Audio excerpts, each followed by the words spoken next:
Hoje nós vamos fazer um estudo de um corpo que é pressionado contra um plano vertical, com uma parede, por exemplo. Quais as forças que atuam? Como analisar? Existe atrito nessa situação? Né? Como analisar as forças que estão atuando e interpretar, de acordo com as leis de Newton, essa situação? Vamos então começar a analisar a situação. Uma pessoa comprime um objeto, no caso aí um apagador, contra a parede.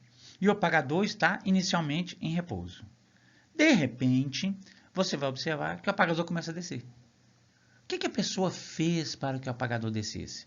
Quais são as forças envolvidas nessa situação para que isso ocorresse desta forma?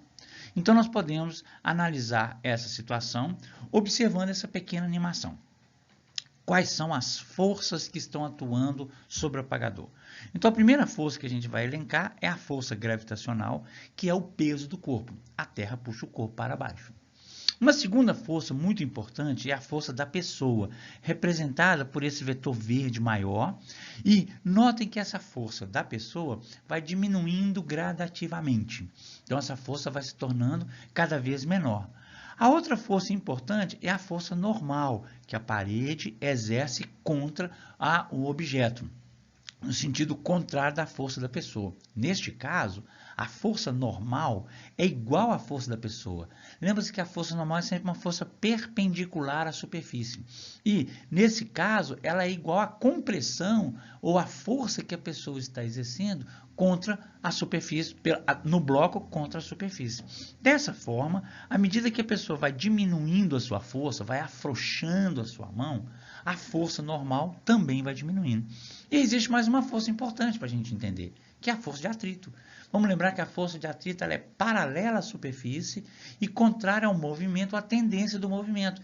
Nesse caso, ela é para cima. Observe a força de atrito aqui, denominada como força de fricção. Essa força de atrito é que está sustentando o peso. Então veja que interessante. Não é a pessoa que está fazendo com que o bloco não caia. A pessoa apenas comprime o bloco contra a superfície, fazendo com que exista uma força de atrito, e essa força de atrito é que está equilibrando o peso. Mas por que o bloco cai? Ah, sim. Vamos lembrar que a força de atrito estático máxima, que é quando o corpo está em repouso, já na iminência de entrar em movimento, ela depende de dois fatores. Coeficiente de atrito, que depende exclusivamente da superfície, do material da superfície, e da força normal. Ora, à medida que a força normal vai diminuindo, o que acontece com a força de atrito estático máxima? Vai diminuindo. A força de atrito estático máximo, no início, é maior do que o peso. Então, imagine que o peso do corpo está aqui. Esse peso não muda. A força de atrito estático máximo está aqui. Ela é miévesa normal. À medida que a normal vai diminuindo, porque a pessoa está afrouxando a mão, o estático máximo vai diminuindo, diminuindo, diminuindo, diminuindo, até que ele se torne menor do que o peso. Neste momento, o corpo entra em movimento. Notem que essa situação é um pouco diferente da convencional, que a gente já estudou, que é da situação no plano horizontal. No plano horizontal, a normal não muda e o coeficiente não muda. Então, a força de atrito estático máximo permanece constante.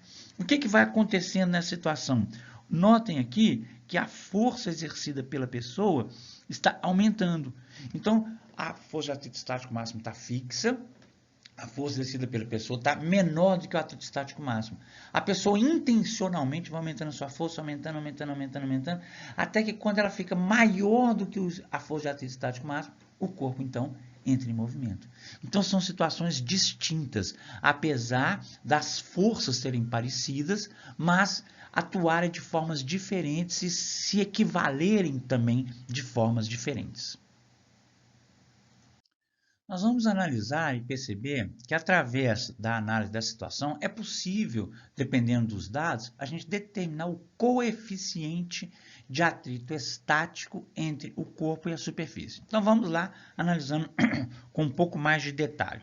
Então, a pessoa está comprimindo o bloco contra a superfície. As forças que existem são, número 1, a Terra puxa o bloco para baixo. Essa força é denominada peso vertical para baixo. Segunda força, a pessoa empurra o bloco para a direita. Vamos chamar de FP. Notem que essa força, essas duas forças, aliás, todas as forças que nós vamos analisar, estão agindo sobre o bloco, estão lá no bloco. Então, FP. A terceira força, a parede empurra o bloco para a esquerda. Então, a parede empurrando o bloco para a esquerda, que é a força normal. Vamos chamá-la simplesmente de N.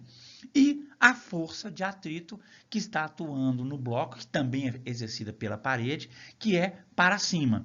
A parede empurra o bloco para cima. Então, nós temos aí a força de atrito estático.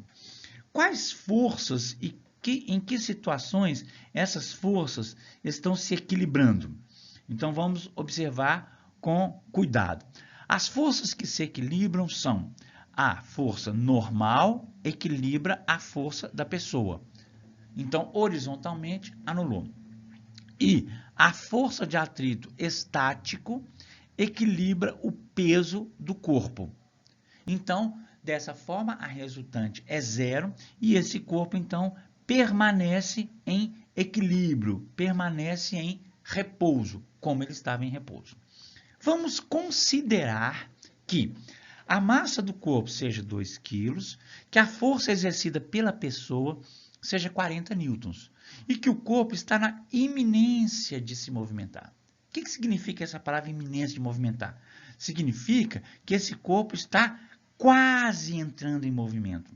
Se ele está quase entrando em movimento, então a força que está atuando é a força de atrito estático máxima. Então, notem aqui, essa força é o estático máximo.